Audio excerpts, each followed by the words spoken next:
Hello, sweet beloveds. Happy new moon. So grateful to be here with you. Just praying blessings of peace and ease to be with you during these times. And as we are in the middle of winter, to me, I perceive this as being the point in which we enter the void, where the overlapping of the dying and the rebirth have come to this equal point and place where perhaps you can start to feel spring to some capacity, but it's very abstract. It's more of a feeling sense than it is even a concept or something that we can grasp firmly to, and perhaps starting to ease out of the intensity of the death and the letting go. It's that space where you can feel the infinite possibilities, and yet you're still in the mystery, and there may be a little bit of anxiety or excitement in the unknowing. So let's go ahead and open the space for this new moon reading.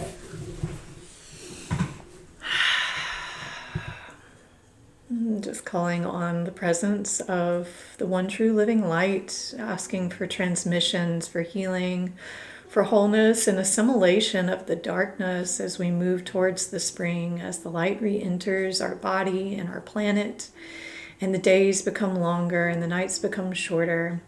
Asking for revelation, for messages that help each person that receives these transmissions in understanding how to make the most of this lunar cycle, how to make the most of this energy, revealing deeper understanding of the waves of consciousness that are moving through the planet right now and through them personally, and how to best utilize that energy to fulfill their highest destiny.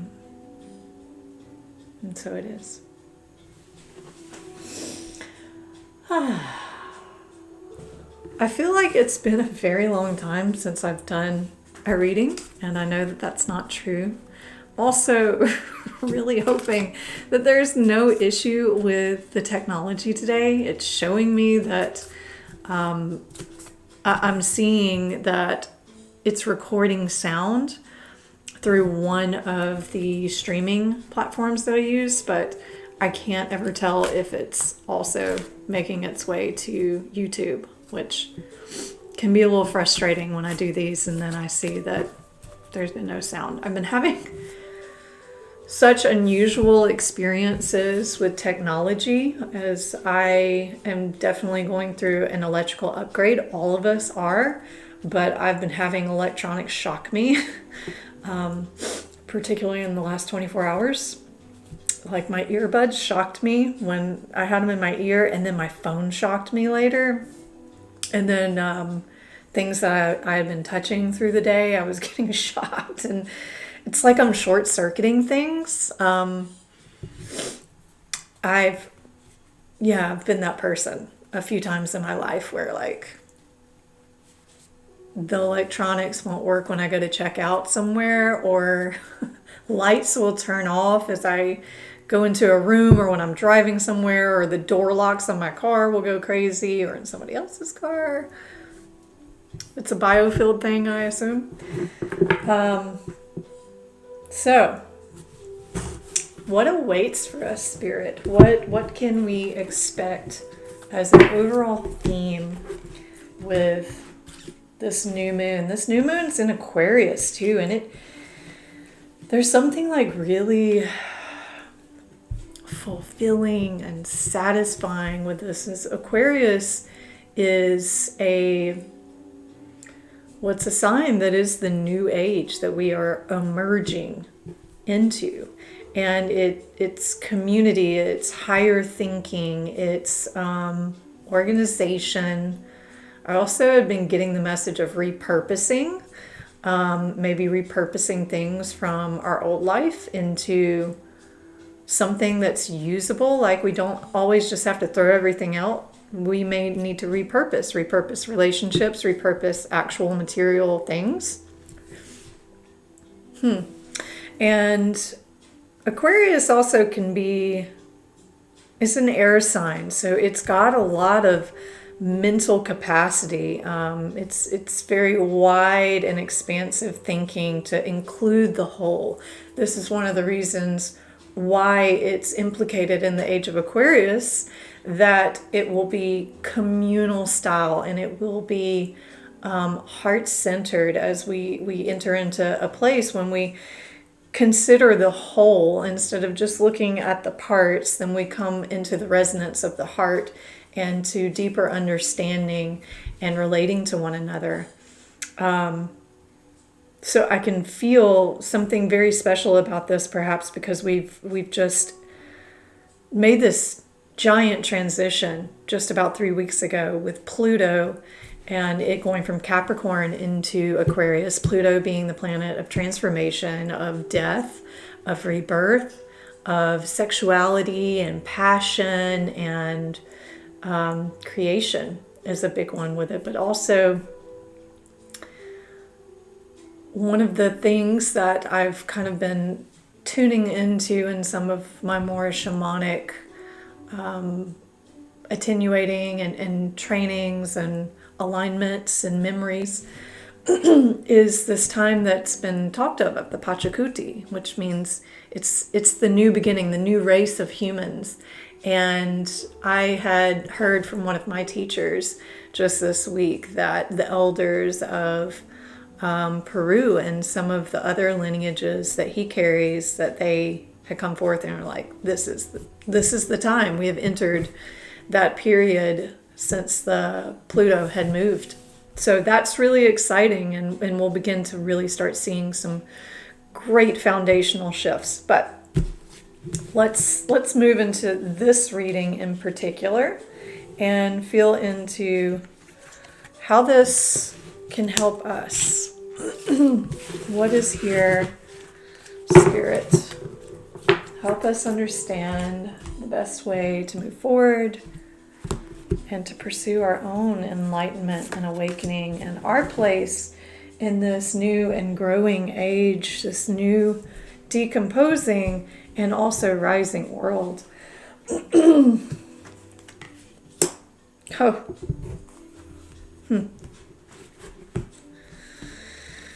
Lots of messages about getting connected into the earth grid and into grounding, essentially. Grounding ourselves. I'm trying to remember not to slap my cards against the table because I've gone back and listened to some of these videos and apparently it's quite loud. Our first card is Star Women.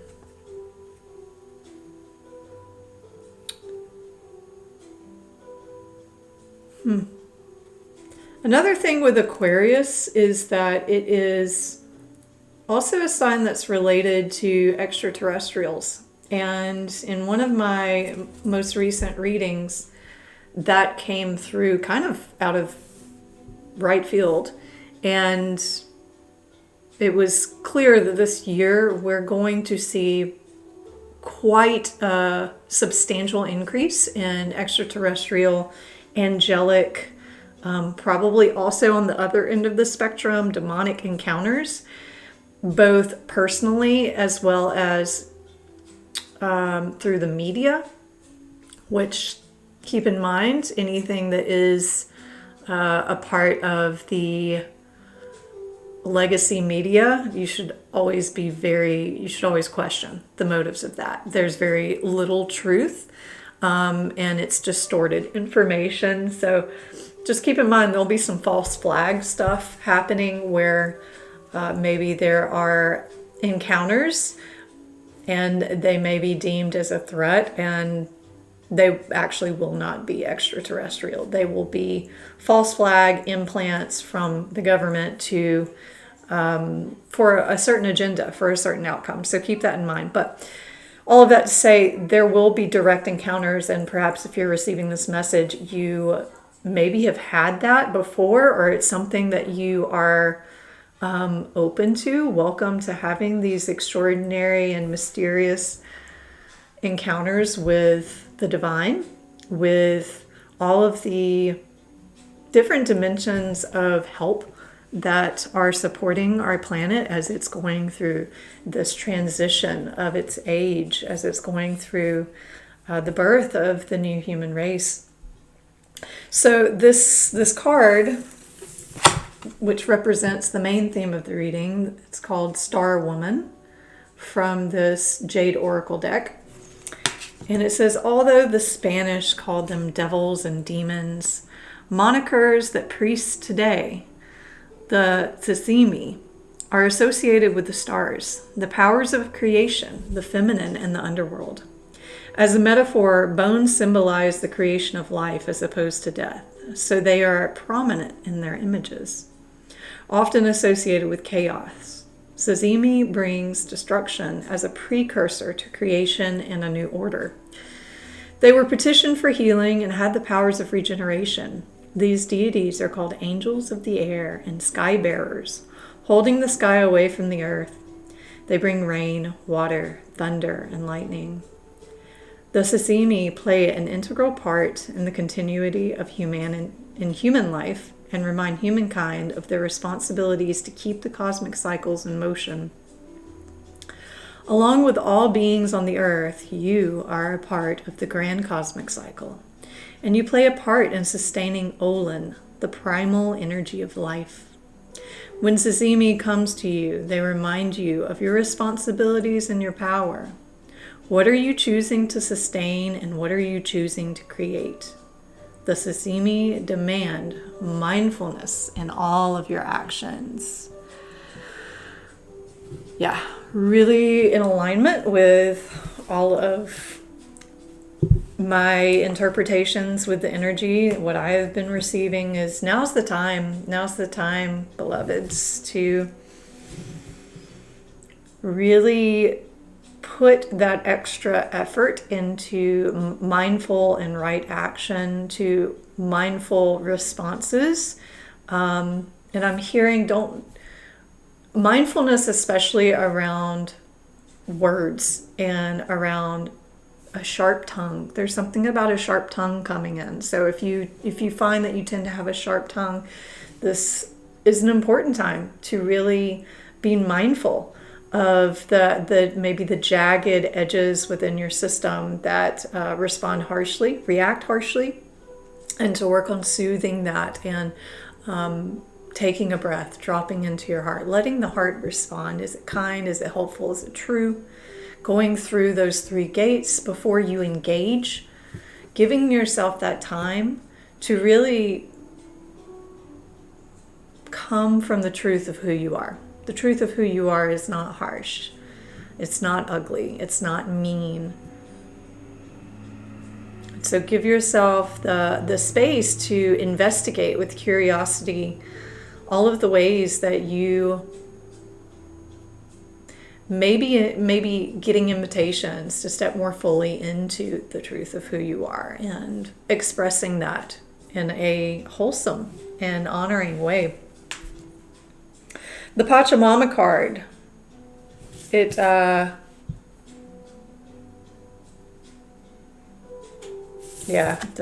feels, I'm feeling a lot of emotion with it. As when you look into this card and see the energetic imprint. Feel the energetic imprint. This is the new earth. Which the new earth is not an earth that's in the future. It's already here. Are you attuning to it? The new earth is not somewhere we go. It's the place that we align with. It's a frequency band that once we are in and we are coherent with that field, we can see, we are awake. We're no longer in the slumber that keeps us kind of in the fog of forgetfulness and the mind, following the mind. It's got this adversity card, which also showed up upside down, which tells me that there's probably some really strong energies of adversity that we are all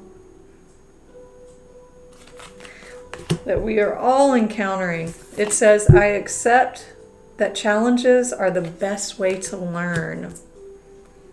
And then it follows with this Akasha card that says your guidance is divinely guided. I'm going to ask a little bit more about this adversity card, because these readings are collectively and individually based, so you can always find applications to your personal life, and because we are all one and we are interconnected, there's going to also be an imprint coming from the collective field. And as I'm looking at the card itself and it being upside down, it feels like it wants to be understood from some other angles. Let's read about the Akasha card. So as we are attuning ourselves through observing the parts of us that are reactive, that are still caught in the old world, which is the old world that is passing away. I'm being shown, like, perhaps you've known people, you've been around people who, as they're passing, they can get really agitated. There's a stage that they get very agitated. That kind of feels like it's present in the field. There's an agitation, this chaos that precedes the creation.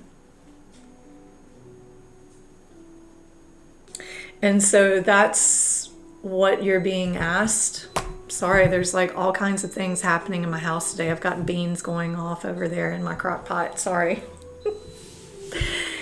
There are all kinds of things that are presenting themselves for evaluation. Do you want to take it into the new world, or is it possible to repurpose it for something else? Like, so an example of that would be, maybe you have a really like strong energy around justice. You know, maybe that's a part of your archetype, but it tends to come off in ways that might be a little dysfunctional, a little dysregulated, and more harmful than helpful. Well, it doesn't have to mean that you have to get rid of your internal fire that says, no, this cannot stand. But you just change up the expression of it and you repurpose the fire in a way that serves you, moving you towards your goals. Yeah, that feels very aligned for this reading. Akasha.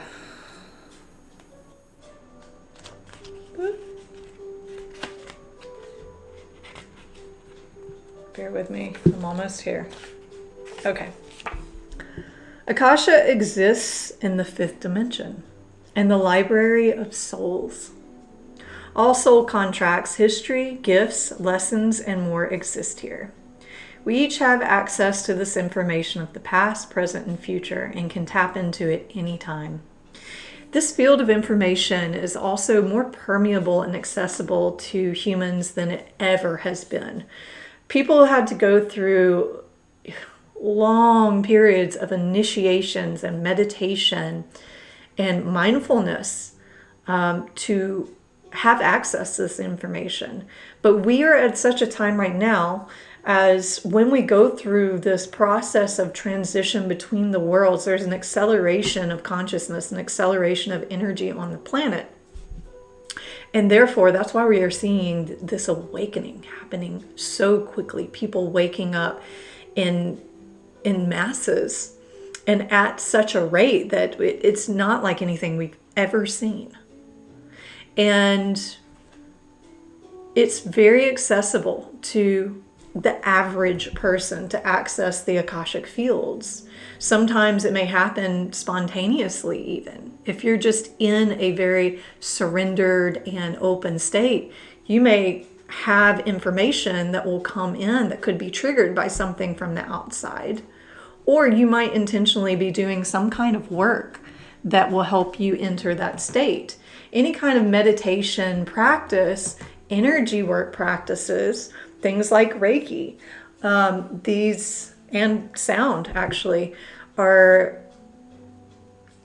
mediums to help people enter into those states. And so if you're someone receiving this message and you're like, yeah, that's I can't get there, take the can out of your vocabulary. You absolutely can get there. And with the right tools and the right mindset and the right heart set, you might be surprised.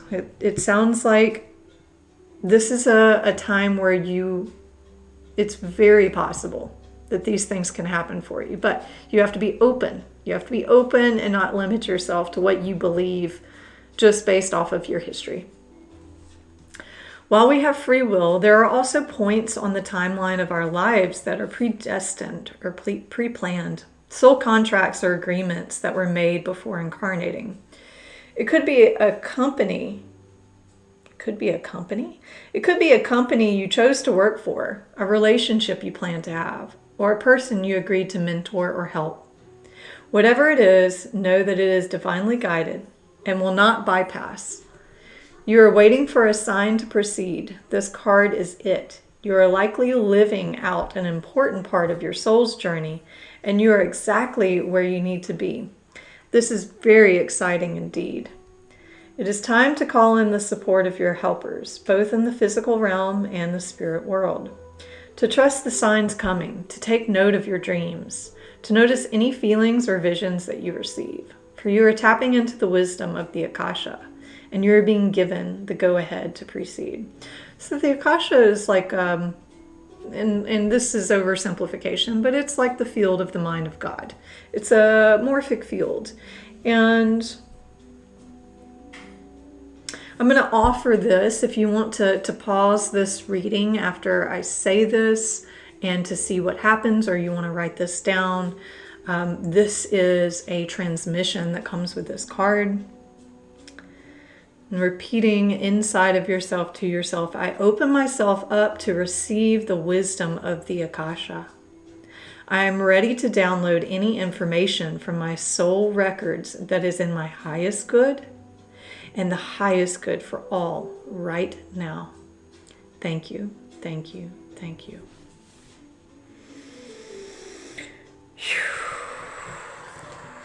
Yeah, fam. Many of us are starting to come online more and more.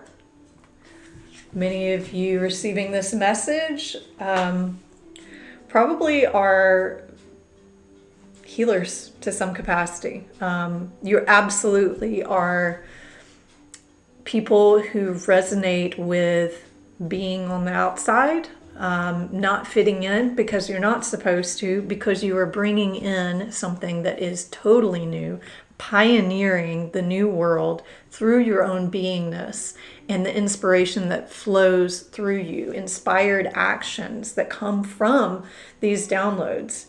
There is, in my own field, an awareness, especially as we've come into this new moon, which will peak tomorrow, is seeing the patterns of the past, seeing the patterns in ancestral and lineage, and actively aware of them from a heart-centered place, feeling what it means to take the perspective.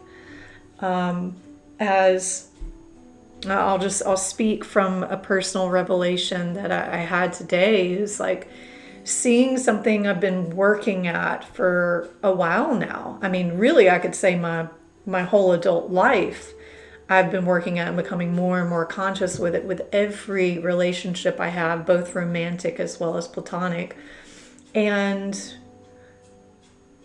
in that, I have found this softening in me to someone in my family that I've had an incredibly challenged relationship with. and a lot of just like resistance to that person, having compassion for them, but not ever really being able to understand them.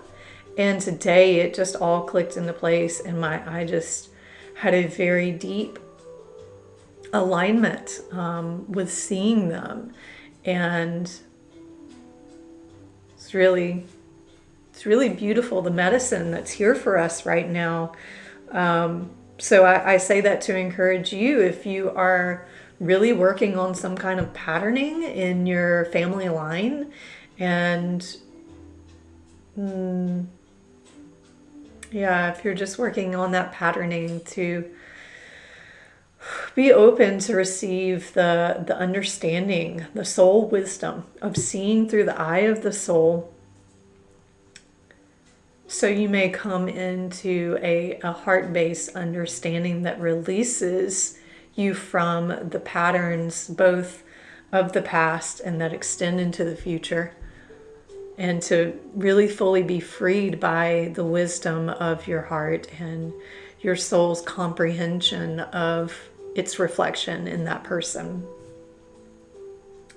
The Pachamama card here, it states that the goddess of the earth, honored by the indigenous people of the Andes, holds space for many different creatures to live within her field, including the beautiful, dangerous, and divine humanity. She knows that life thrives through diversity. She is able to foster life with such genius and generosity because there is no fear preventing her from holding space for the new to emerge. Be open to the new and the different in yourself and your life. Trust, like the Earth Mother, as an act of devotion. She is watching over you as you evolve to manifest the fullness of your sacred and original life purpose. Aho! Aho! In these last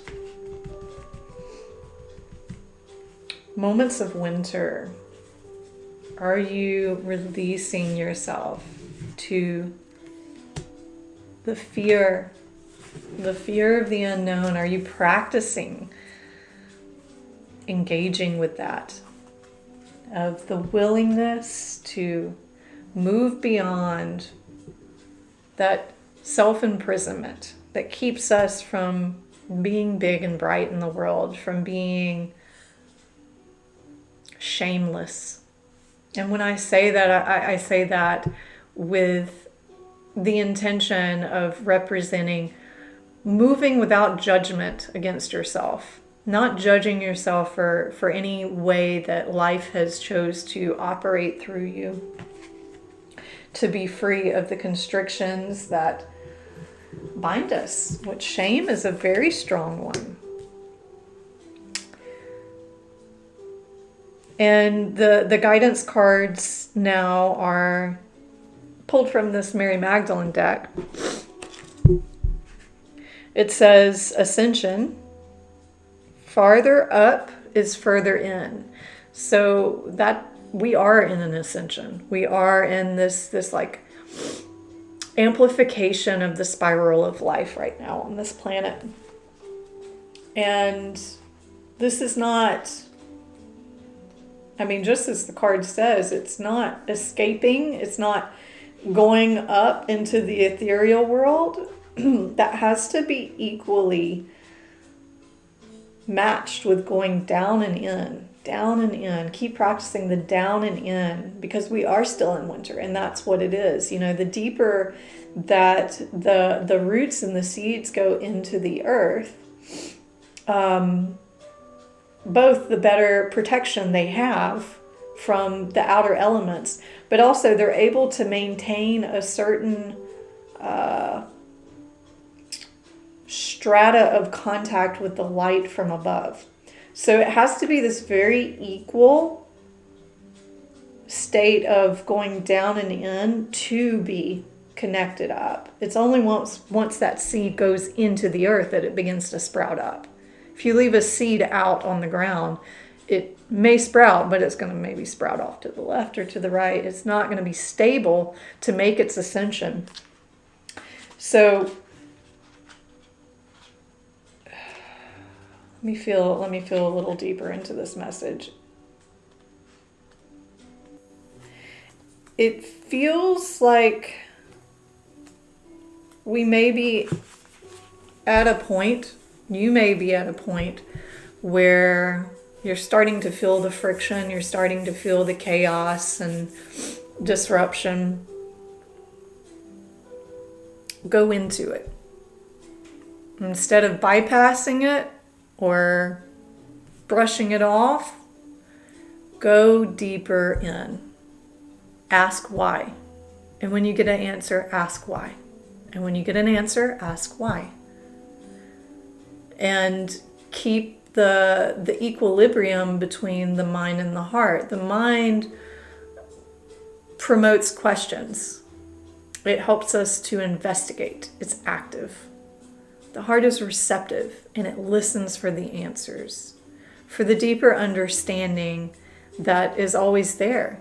It's where we come into the field of omniscience. It's such a wild and miraculous moment when we realize that the good has never been above or beyond or fully outside of us. It's such a wild and miraculous moment when we realize that the good, see, this is what I'm talking about. I'm having all kinds of crazy technological things happen. It's such a wild and miraculous moment when we arrive at the truth that the great, big, unsayable love that is the good is actually right here within us, in the fleeting body, in this bramble of an ego, like an indestructible rose perpetually at bloom in the center of who we are. There's a legend that Mary Magdalene lived in a cave in the south of France on what is referred to now as Saint Baume, the holy mountain. It is said that she was lifted up 7 times a day from the cave to high above the cliffs of the holy mountain. It says that, or offers, ascension happens by descending deeper into the truth of who we are. The angels lift us up when we forget that the good is not distant above and beyond us, as if the good is way, way up there in heaven, too high for us to reach in these lowly human forms. The angels lift us up and remind us that the good has always been right here within and among us. The good is what we are and what we do. The good exists not on a vertical, but on a horizontal. We are eye to eye with the angels, not below or beneath them. The good is what's present right here within. Yes, heaven too. Farther up is further in. What happens when you remember that the good is right here within you?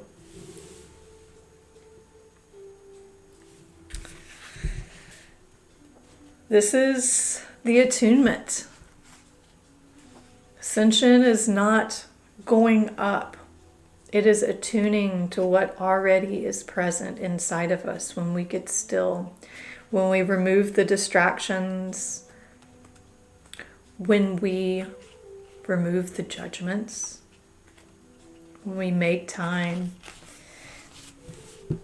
This is the action in order to overcome the adversity, to reach these higher states and open states in acknowledging, recognizing, and having mysterious encounters.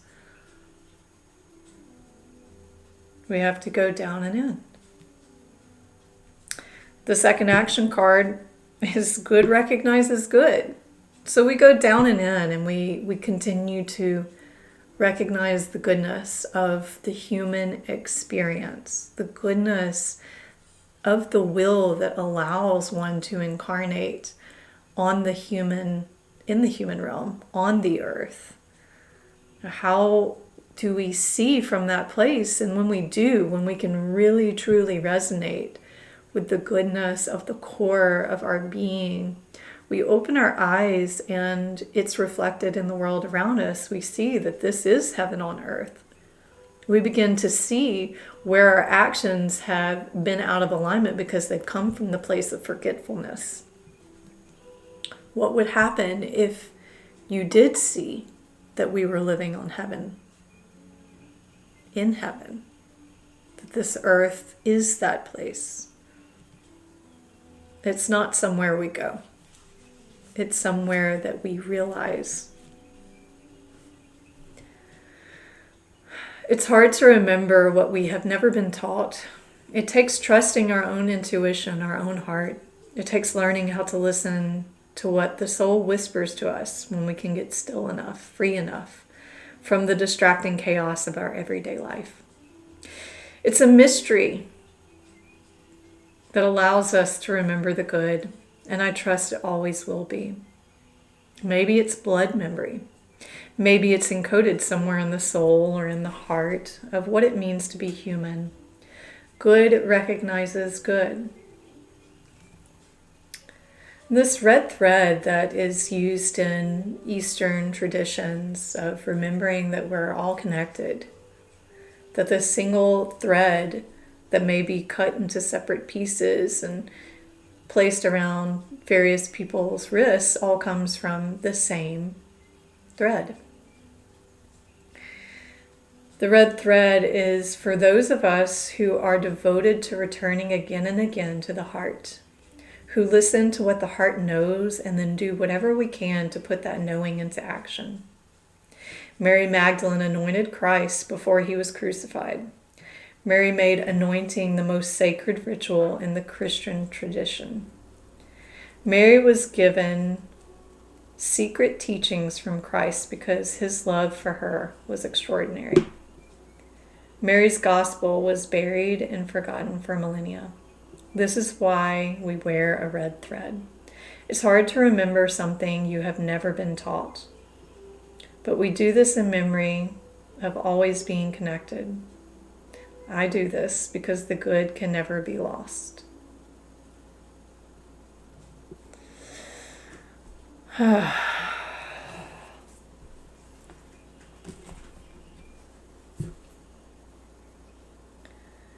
So as we feel into coming into completion, Spirit, is there anything else that might help serve this community and understanding and implementing the changes necessary to be free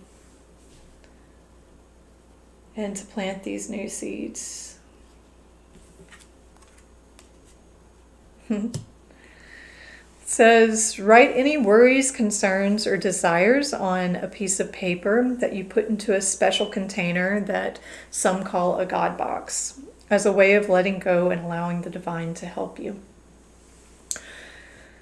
This could also be translated into a fire ceremony if you wanted to write these things down onto a piece of paper, or maybe you take I like to use toothpicks and blow those intentions in, and you could even write it down so you're really clear on what that is and then blow it in there, or you can burn the paper itself, whatever feels most empowering to you. And creating that ritual, this is a ritual, and this is actually how the brain goes through its neuron changes. No. The neural pathway changes is through ritual, through taking some kind of meaningful action that represents what is happening. So bring your concerns to the altar of the divine on this new moon. Write it out, let it go, be free. And giving great thanks for the transmission of this reading, giving great thanks for you that is receiving and embodying these teachings and this wisdom. Always so grateful here to be with you. And if you haven't, please like, subscribe, share, do all of these things that help the algorithms. I would greatly appreciate it. for other people to have access to this wisdom that may help them also assimilate and best use the energy of this new moon. So happy new moon, family. I look forward to connecting with you all again in a couple weeks. All of my love, keep it pure, and stay simple. Pura vida.